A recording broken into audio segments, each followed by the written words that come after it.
Thanks everyone for joining for this month's webinar. And absolutely, it's about MQTT and the recent additions we've added to the FlowFuse platform.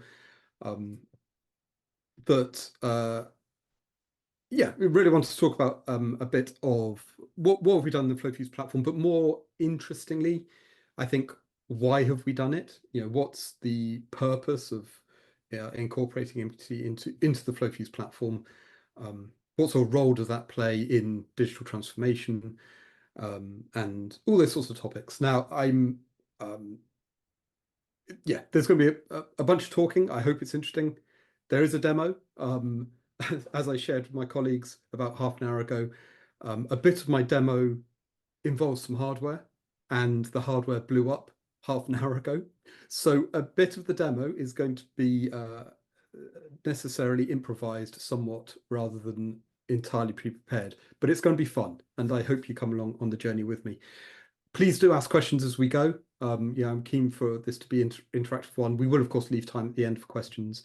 As has been said, please do stick questions in the Q&A section of the webinar software rather than in the chat. It just makes it so much easier for us to keep an eye on whilst we're going. But there we are. So let's dive in. So I'm going to start with, and I'm sure for a lot of you who already work in the industry, this very familiar way of how you think and model about industrial systems. The very sort of classical ISA 95 pyramid type of approach of thinking about the different layers of systems that you have within your organization, where you've got down at the bottom, level 0, level 1, you've got your factory floor level systems at the bottom. And as you work up, you go through your SCADA systems, your MES, ERP, cloud, you get up to the more organizational wide systems at the top. And in a traditional industry, your data moves up between these layers, one layer at a time. It doesn't jump around. So there's sort of a clear pathway for how the journey data has to get from end to end. Now, this type of approach can lead to a lot of inefficiencies, for example. Now, when you think about that at an organizational level, typically you've got the hardware devices, the SCADA systems, and some of the MES owned by the OT engineers, the operational tech guys. And then you've got the top half, traditionally your cloud, ERP, customer systems, MES, and sharing the MES, owned by the E group. And that can lead to siloed knowledge between the different parts of the organization. It can add inefficiencies around just accessing data, and as well as knowledge as to what data is available and where it might exist. And it slows down innovation. At the technology level, as I mentioned, typically when you have data and events going on, that data has to move up one layer at a time between these systems. And it often tends to be very point to point in how the data moves around. When someone wants to build a solution that needs some data, they've got to work out where that data is. And then they've got to work out how to access it. And the more layers through the system they've got to navigate, it might be the more different groups within their organization they've got to coordinate with in order to get hold of that data. You may end up with a lot of duplicate effort around normalization of data. When it's built on a very much solution by solution basis, you end up with duplicated effort and people having to resolve standard problems, all because of this sort of siloed approach where solutions are built, where integrations are built on a solution by solution basis. Now, one of the problems with all that point-to-point data transfer, as I say, is you've got to rebuild it for each solution. Each layer requires a different set of skills. You've got, for example, knowledge at the bottom end from your OT engineers about how to extract individual bits of data, how to integrate that with the SCADA systems, how to map that to the MES, and so on all the way through. Then you've also got need to have knowledge about the different data formats. Each layer might require something slightly different, or different bits of hardware produce different formats of data. Um, is it JSON? Is it protobuf? Is it some binary encoding? Is it whatever it might be? So there's just a lot of knowledge needed at each layer in this system. And again, that's a lot of siloed information, and that can really slow down and increase the cost of building solutions in that sort of environment. It just doesn't scale, is kind of where the point we're coming to. Because you want to build an application and it needs to get data from some devices. So maybe it's polling those devices for that data. Maybe those devices are told to send their data to that application. And you think, well, that's fine for a one-off solution. And then you want to build another application that needs some of that data.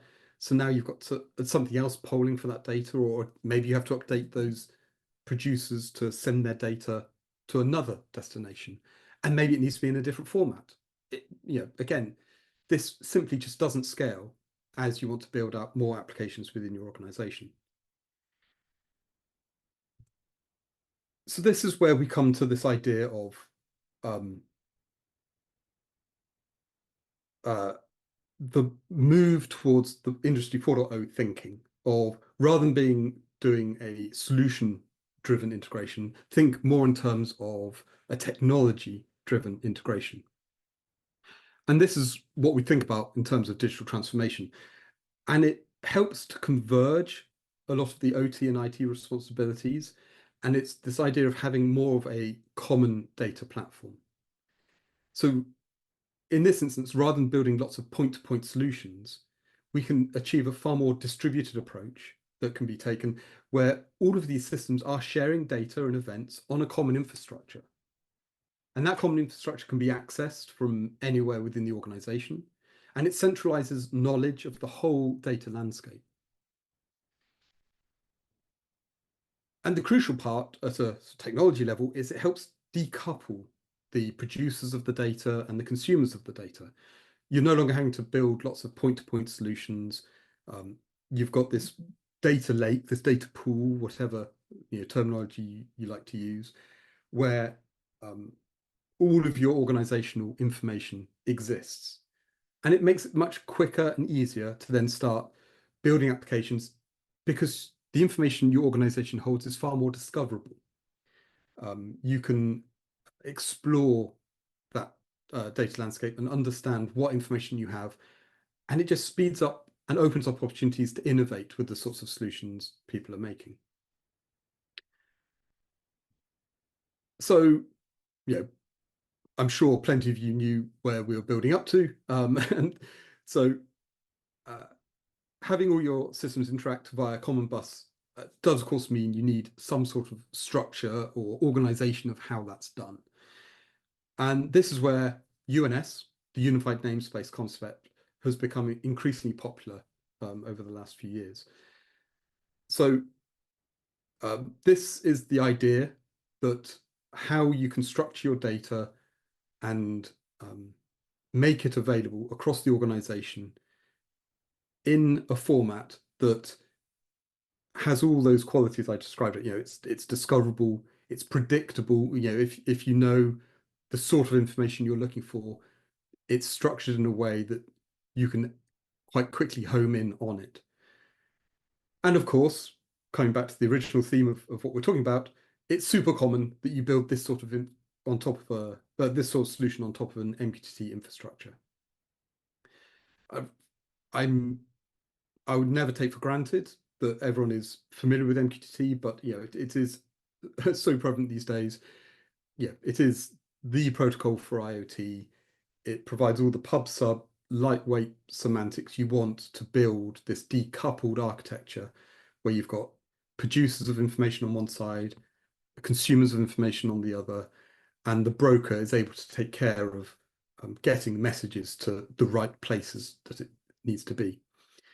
And just for those, again, not familiar, I've been working with MQTT long before IBM made it available and published it to to the wide world, and I was part of the Oasis standards group that took it through the standards body. And it's been, that's why whilst I never take for granted that people are familiar with it, it's been a great 10, 15 plus years of seeing the journey it's taken from this thing I was working with, developing clients and brokers for with Andy Stanford Clark back at IBM, to the point where now it's just the given technology for so much, so many solutions out there. So, so within a UNS, the data gets published within a structure. And that structure would typically want to reflect your organization's structure. So just as we had those ISA 95 levels before, we have a very, very similar and mappable concept here. So you've got the high level enterprise, and then it drills down, in quite a nod to the sort of the physical organization of your enterprise, where you've got your enterprise, your site, area, line, cell, edge. So it drills all the way down to individual devices, but it can also go all the way back up to a particular factory or a particular business area. And it's that structure that helps you give context and semantic meaning to the data being published. Whether it's individual devices, whether it's business events, they have a home within the unified namespace. And the UNS then can become a single source of truth for your organization's data. Okay, so I'm sure there are many of you watching this who are deeply familiar with all these concepts, but I hope this has been a reasonable sort of primer to this idea of thinking about how you want to organize your organization's data in a way that makes it more accessible across the organization. And even if you do this at a small scale, the benefits of having this well-structured topic scheme can make a huge difference, whether it's a formal UNS approach or something else. Again, one of the in almost every project I've been involved with using MQTT, getting that topic structure right early on makes such a difference to what you're able then to build. So where are we going to go from here? So I want to put a bit more color on what we're talking about here and sort of start to give some context for the demo. So I want to talk a little, to introduce you to my Acme widget factory, my imaginary factory with facilities in Southampton and Amsterdam, those well-known hotbeds of manufacturing industry. Within our Southampton factory, we've got multiple assembly lines for our widget, and each of those assembly lines, they've got various stages the product will go through. Yeah, not necessarily a complicated picture, but a hopefully not too simplified model that actually puts some real meaning when we think about UNS. So in the UNS world, when we think about enterprise, site, area, line, cell, we can map that structure of, well, we've got our Acme widgets at the enterprise level. Then we have multiple sites. So we would have the Southampton site and the Amsterdam site as separate topic structures. And then we can have different areas. So if our factory is producing different types of things, we'll have the widget area, and then it may have multiple assembly lines. And on each assembly line, we have the different machines: injection, cutter, what was my third one? The packer. Again, you may tell I am not a professional widget maker, but I hope this is sort of illustrative of the sort of thing. And I'm sure there are folk, I've already seen in the attendee list, friends and colleagues who work in real environments like this, who I'm sure are quietly chuckling at my abstract factory for widgets. But anyway, let's move on. So this would be a typical model in a UNS world of thinking of how we want to start structuring the data. And then a key point here is, this isn't really intended to be a whole topic around UNS.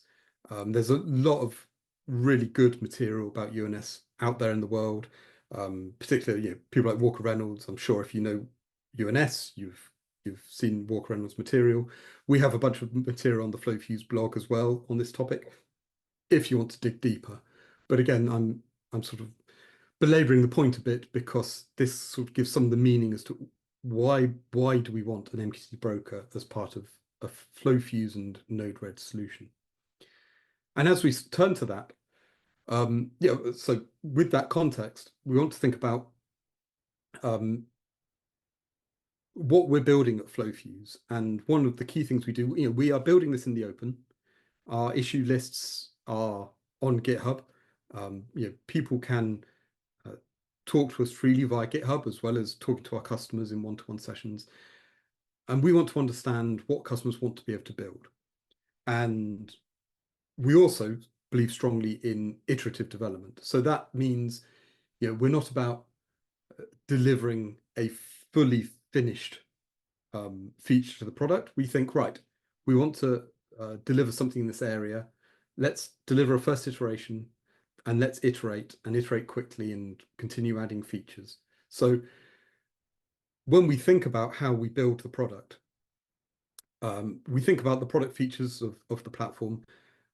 On the product side of the house, we think about these separate pillars of the sort of the life cycle a user would want to go through when building a Node-RED application.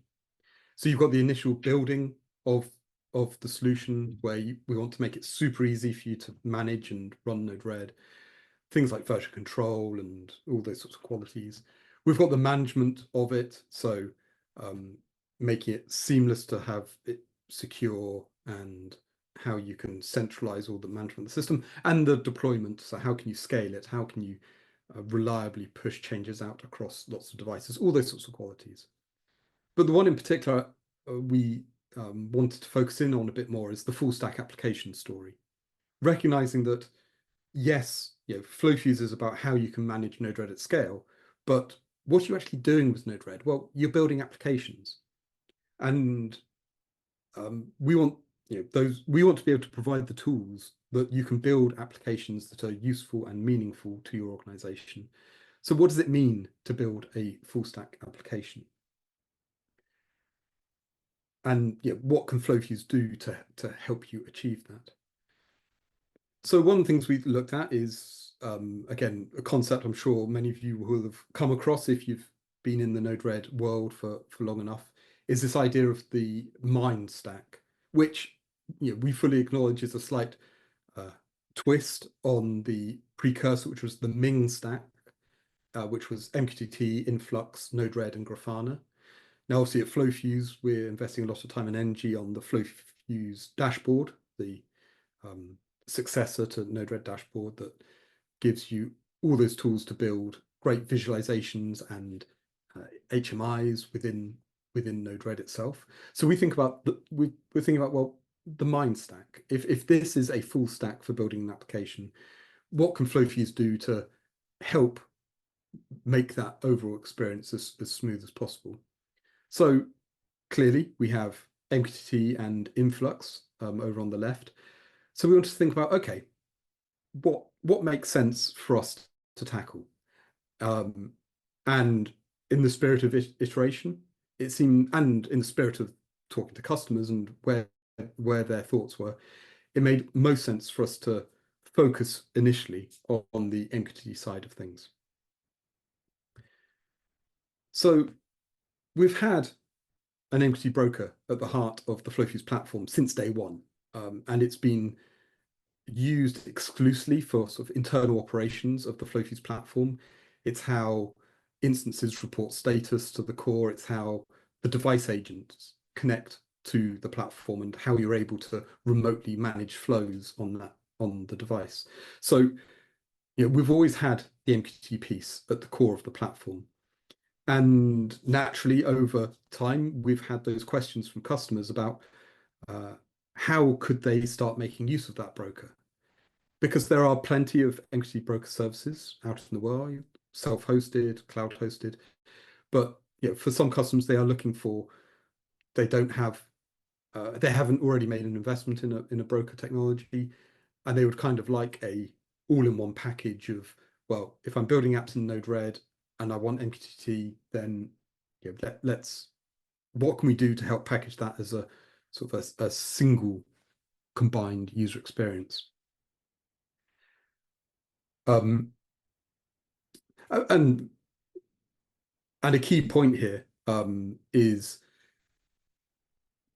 for those familiar with FlowFuse and have already used it, we have our project nodes that provide that capability to seamlessly move messages between your Node-RED devices and Node-RED instances, which of course is MQTT under the covers. But we also have some customers who have devices that are not capable of running Node-RED, but are capable of sending and receiving MQTT messages. So whilst the project nodes do sort of solve that seamless passing of messages between Node-RED instances, it wasn't as smooth an experience if you want to start getting non-Node-RED things in part of that messaging space. So last month, we made available the FlowFuse Broker as part of FlowFuse Cloud, available to our team and enterprise tiers. And we'll come on and do a bit of a demo of that in a sec, but the key point being, now it is this capability of having a broker as part of the FlowFuse platform, which can really make a MQTT a first-class citizen of the applications you build and extend the reach of what you interact with. And in the spirit of iteration, for those of you who may have self-hosted Node-RED, our release last week updated our Helm charts and Docker Compose configs. So the work we did to enable the broker component is now available to our self-hosted users as well. I will say, if you have any questions on that, if you are one of our customers out there interested in it who's on self-hosted, do get in touch, and we can help you get started. So back to Node-RED and MQTT, what role does Node-RED have to play in all of this? I've spoken a lot about UNS and this idea of trying to have a well-structured topic space. So what role does Node-RED? Why is this interesting to Node-RED? Why is Node-RED interesting to the topic of UNS? And the answer is, unsurprisingly, Node-RED can have whatever role you need it to have. For those of you familiar with Node-RED, I'm sure you are familiar with just how versatile a tool it is. But personally, I see two very common use cases for Node-RED in this space. On the one hand, as I've alluded to, we've got FlowFuse Dashboard, as well as other dashboarding tools, but using Node-RED as the backend to provide your HMI or your OE dashboard or whatever business line visualization you may have of the data. Node-RED makes it super easy to grab the data from wherever it is, whether it's your UNS, maybe you need to do some data amalgamation between what's in the UNS and other sources. But Node-RED can do that work and then visualize the data for you. So that's super easy. The other aspect is, again, talked about devices that aren't capable of running Node-RED. You've also got devices that perhaps aren't capable of MQTT, or they don't have the connectivity, network connectivity you need. So running Node-RED on a device alongside a piece of hardware. We have one of our customers, a large manufacturer, has got hardware from 30, 40 years ago as part of their manufacturing process, which is still running just as efficiently as it always has. But the investment cost to replace it with a connected device just is there's no business case for doing that. Whereas running Node-RED on a PLC alongside it, which is able to talk to the local hardware, get the data, get it connected, is a super productive solution for them. So running Node-RED on devices alongside your things, giving them the ability to publish their data, publish them in the format you want, publish it to the UNS topic structure you need, however you may want to, however you may want to structure it. So at this point, I'm going to switch to a demo. As I alluded to, I had a lovely demo with this ESP8266, a little microcontroller using my PubSub client, MQTT client, connecting to FlowFuse. And about an hour ago, I did something and now it's bricked. And I had the choice of using my last half hour before presenting to you all to unbrick it or to pivot the demo. And I have pivoted the demo, but I hope you'll go with me in spirit with that section. So just to refresh our imaginary factory, we've got the Acme widget organization, different production facilities within the Southampton one. The relevance being, yeah, I live just outside Southampton.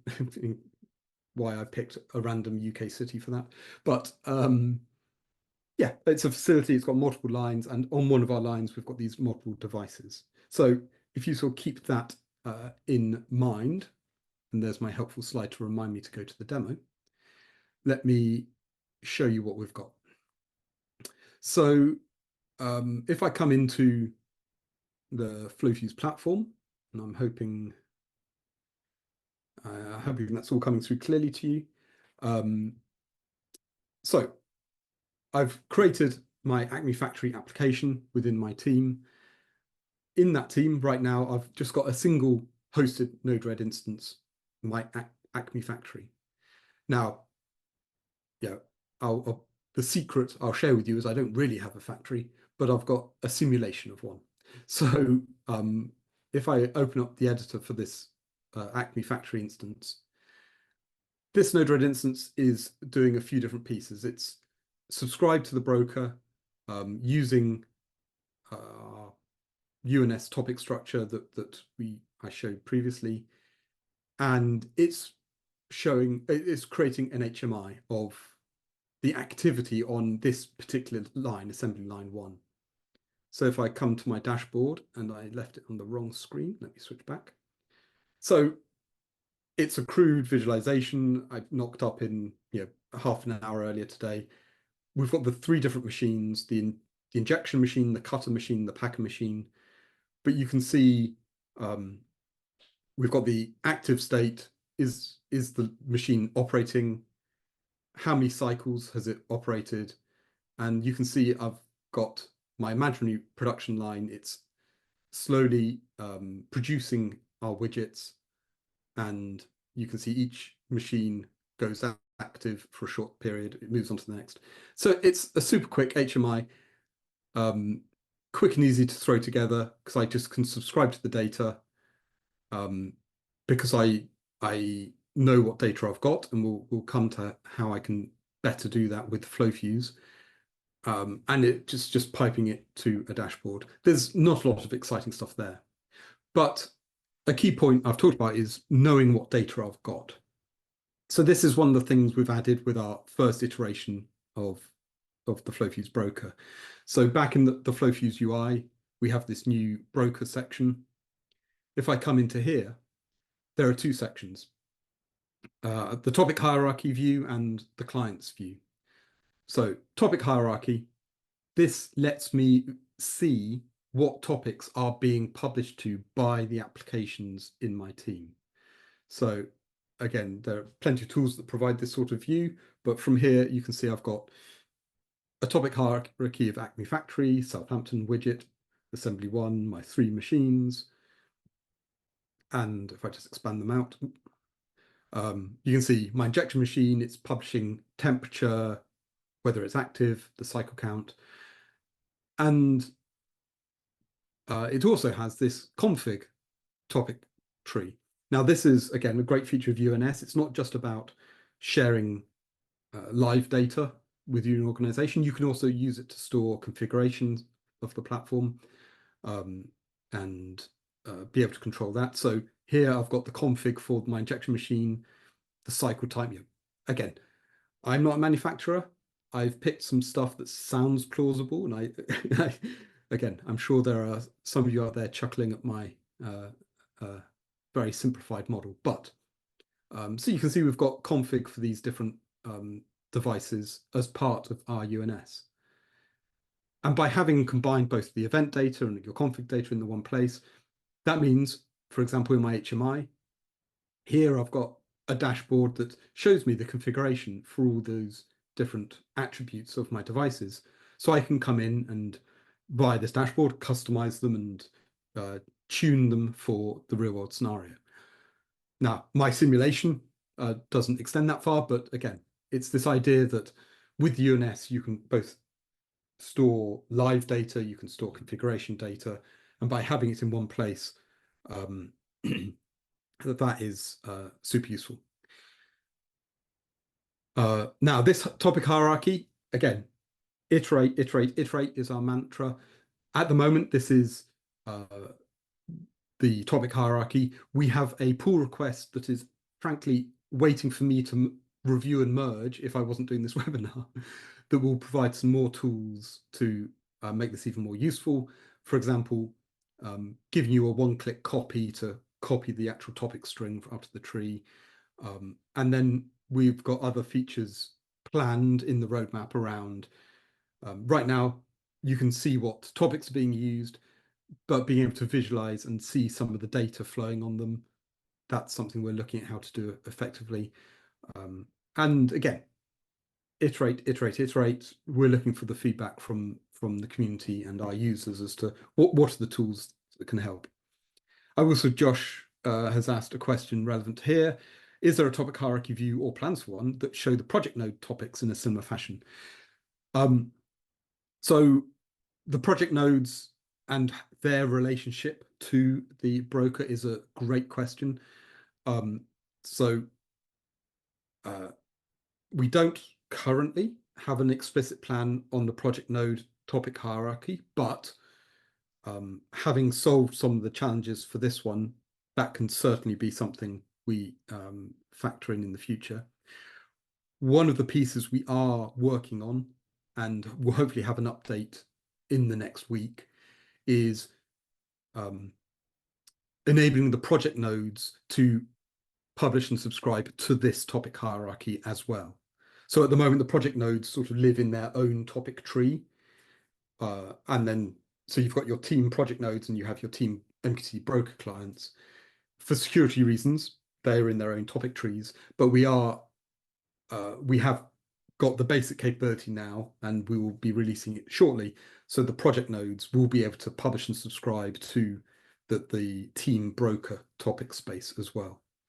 And that makes things much easier because you then don't have to worry about credentials and the like within Node-RED because the project nodes take care of that for you. But that is stuff to come. And I'll talk a little bit more about what is coming in a moment. So yeah, so we have this simple view of the topic hierarchy, and then we've got the client's view. So this is where you can manage the client credentials of who can access your team broker. So we've got, at the moment, I've got a singular client defined. And one of the key points here is when you define additional clients is you can define rules over what part of the topic space they're able to access. Because one of the things that's really key, and a question that often gets asked about UNS is, well, it's great now I've got all my data in this one place, but how does that, that doesn't mean I want everyone in my organization to have access to all of that data. And that's absolutely correct. And that isn't, you don't have to sacrifice the security by putting all your data into a single structured broker. And you do that via access control as to what topics can a particular client publish and subscribe to.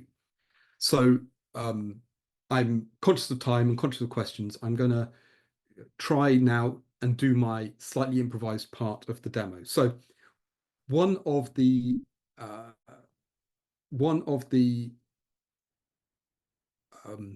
properties, should we say, of my cutter device is a safety alarm. If someone puts their hand too close to the cutter, it's going to trigger an alarm or not. Now, currently, that piece of information isn't connected. And what we were going to be doing is hooking up this ESP to be publishing that alarm data. That's not going to happen, but I'm going to improvise. So how are we going to do this? First up, what I want to do is we're going to create a new Node-RED edge device. So let me going to call it the cutter monitor. And this is my Acme factory device. We'll assign it to the Acme factory. Okay, so copy that.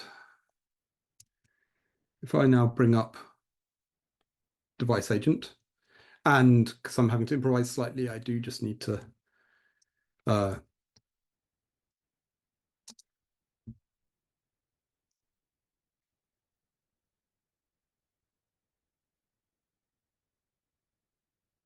right. So I run that command I registered my cutter monitor device on the platform. It gave me a command to run on my device, which I've run here. That has now set up a Node-RED, a FlowFuse device agent locally, which if I run it as it tells me to run.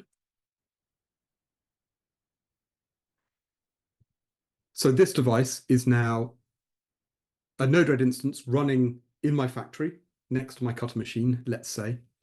And if we just give it a moment to, it's now installing Node-RED and getting set up. But here, if we come to our cutter monitor, you can see it is connected to the platform. This refreshes every few seconds. So there we are. Oh, and I forgot the critical, again, because I'm improvising. I need to run it on a different port because I've already got a Node-RED running locally. There we are. So that's now running. Our Node-RED instance we've now deployed to a device running on my factory floor. And what I'm going to do is stick into developer mode and open up the device editor. So doing this lets me start editing the flows on that device. Just need to give it a moment. So this is now proxying access to the Node-RED running on my factory floor through the FlowFuse platform. It just sticks in this default flow, which I'll leave for the moment. Now, what I have got on my factory floor is I happen to have another MQTT broker just running locally on my factory, locally on this device. And this is part of the improvised bit that I need to jump through a little. So let me export that. So what I've got on my local factory floor is I've got this little IKEA switch, a little Zigbee switch that whenever I click, publishes a message, whether it's been turned on or turned off. So I'm just going to hook. So this is a node connecting to my a local broker that's configured with the topic. Now, this is the important point. This device doesn't publish to my UNS. It publishes to its own topic space, and I can't get this to publish to a different topic. So what we're going to do is if I deploy that, and if all goes well, and when I click this button,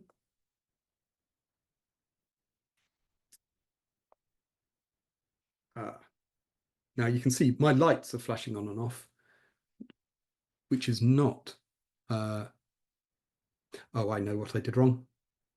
Again, improvise 192.168.1.221. There we are. And what I'm going to do is go over here, and if I hit deploy there, that should stop my lights flashing. in reality, this is my clicker that controls the lights in my office, which I'm repurposing for this demo. So there we are. So now when I click this button, you can see I'm getting a message that says action on. When I click off, I get action off. That's great. But we want to get that onto my UNS. So what do we do? Well, we can, what we're going to do is add a entity out node.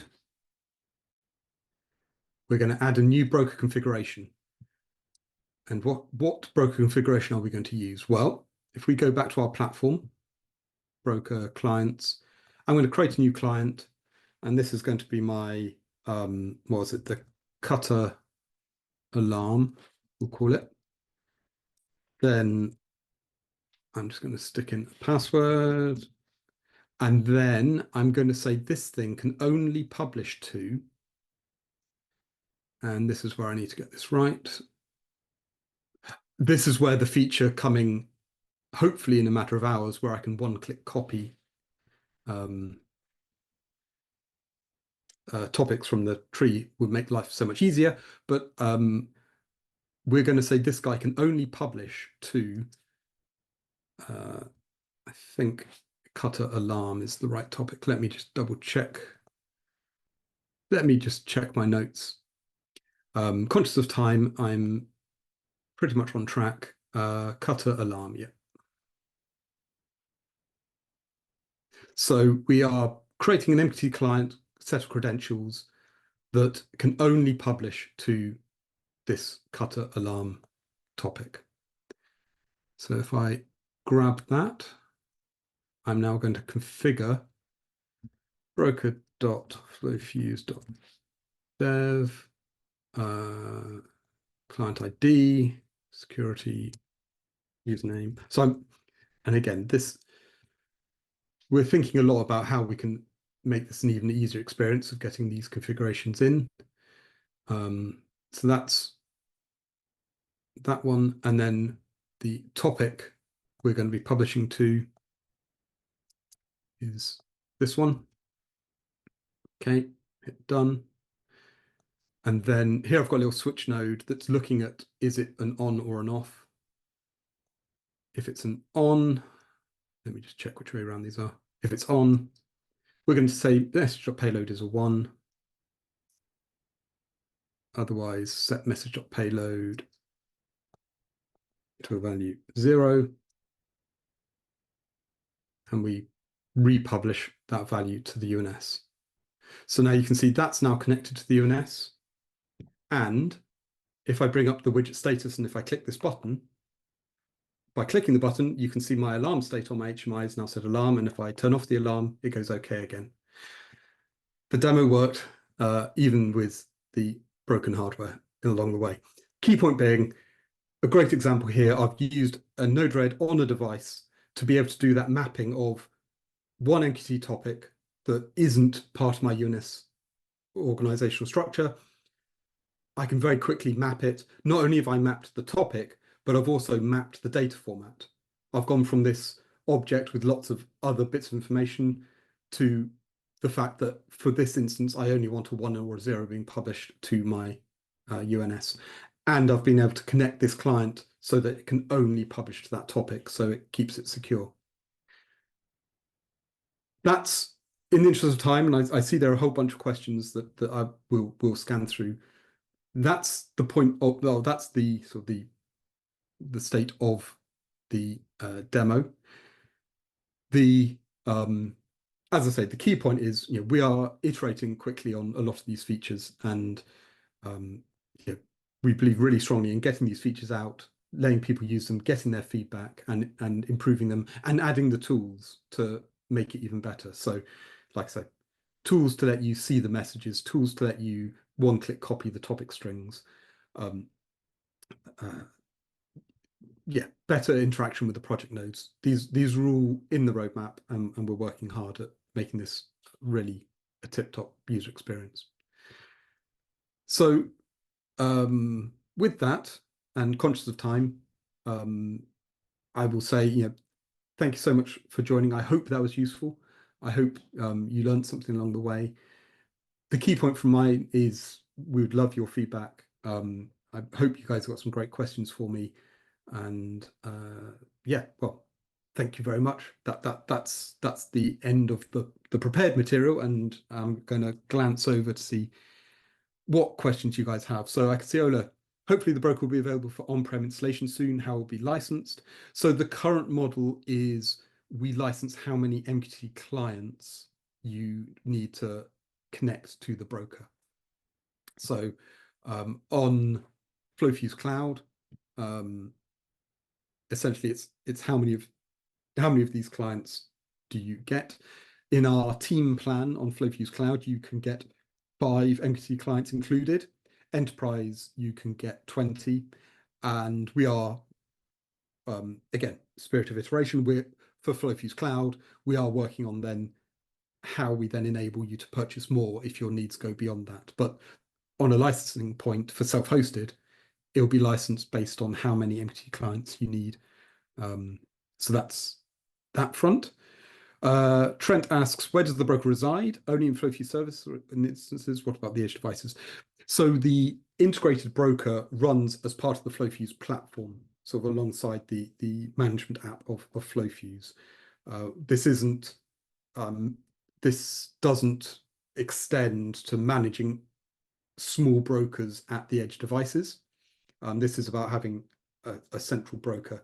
But one of the great things and flexibility of the MQTT is the architectures are super flexible. So even in this demo, I've had an MQTT client, an MQTT broker running locally on my device in service of getting the demo to work.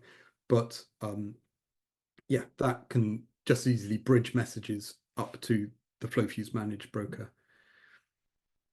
Sean asks, Sparkplug B. Yes. So let me read his question out loud. It's around MQTT Sparkplug B. It'd be useful if we could just unfold a Sparkplug B data into a folder structure like shown, or would this just be done in custom logic? So Sparkplug B was something I elected not to lift the lid on as part of this session. But if you're not familiar, Sparkplug B is a standard on top of MQTT around how you can structure the payloads of data, as well as it has its own opinions about the topic structure and some of the messaging. It's one of those topics, there seems to be an interesting divide in the community over best practice between layering Sparkplug B with UNS. Do they play well together? Do they not? It's an interesting conversation. I don't personally have a strong opinion, but I can certainly see the value of something like Sparkplug B, which gives you a bit more semantic structure, semantic meaning to the structure of your data, whereas UNS is perhaps more about the organization of your data. So yeah, I'm sure as we go down this path, we'll look at what makes sense from a Sparkplug B, having tools related to Sparkplug B. It's one of those things you can't say quickly 3 times in a row, Sparkplug B as part of the platform. But yeah, we will see what makes sense as we go down this path. Seeing the live value in the new view would be great. Also, yeah, we held off doing that in the first iteration just from a pure scalability challenge around monitoring that data. We've got some approaches we're going to be working on, and yeah, I can't say how soon, but you're quite right. Totally agree. It'll be useful to be able to visualize your data. What's the SLA uptime of the FlowFuse platform broker? SLA details are available on the website. I'm going to cheat and refer you to that. If you have questions, I can follow up after the fact. And yeah, that's run through questions. I see Ola has responded, just making the point there are already Sparkplug B nodes available for Node-RED, which do a lot of the work, the protocol level work, and yeah, super useful. And like I say, I think it is super interesting. I think that's all of the immediate questions I can see there. a little bit more about where I see some of this going as we go down the road, go down this path. It's all about, from my perspective, with my Node-RED hat on, how can we make the developer experience as smooth as possible? What are the tools we want to put in engineers' hands to be able to build these solutions? The topic hierarchy, clearly, just a first step. But given we have knowledge over what topics are actively being used, one of the things we'll be looking at doing, particularly as we extend the project nodes to work with the team broker, is and to Josh's earlier question about having a topic better visibility of the topics being used by the project nodes, it's little touches like having smart autocomplete in this topic field. So so you can just, if you know the top level, you can start typing and it will offer autocomplete solutions as you type. It's those little things. I mean, these aren't headline features, but it's those little bits that just make the user experience so much smoother and ultimately makes the end users more effective with the solutions they're building. And it's those sorts of things that I think is key to building a joined up integrated experience. And again, why would you use the FlowFuse broker versus some other one? It may well be you're an organization who's already heavily invested in your own MQTT broker infrastructure, and that makes sense to you. And of course, you can interact with that broker infrastructure from within Node-RED today just as easy as you could. We want to try and provide those tools. So for those organizations who are perhaps not yet on the MQTT journey, it gives them a viable option, and we give them the tools to help support and make it a great experience. So yeah, that is miraculously most of the hour up. So I hope that was useful. Please do fill in the questionnaire. You'll get thrown when we wrap things up.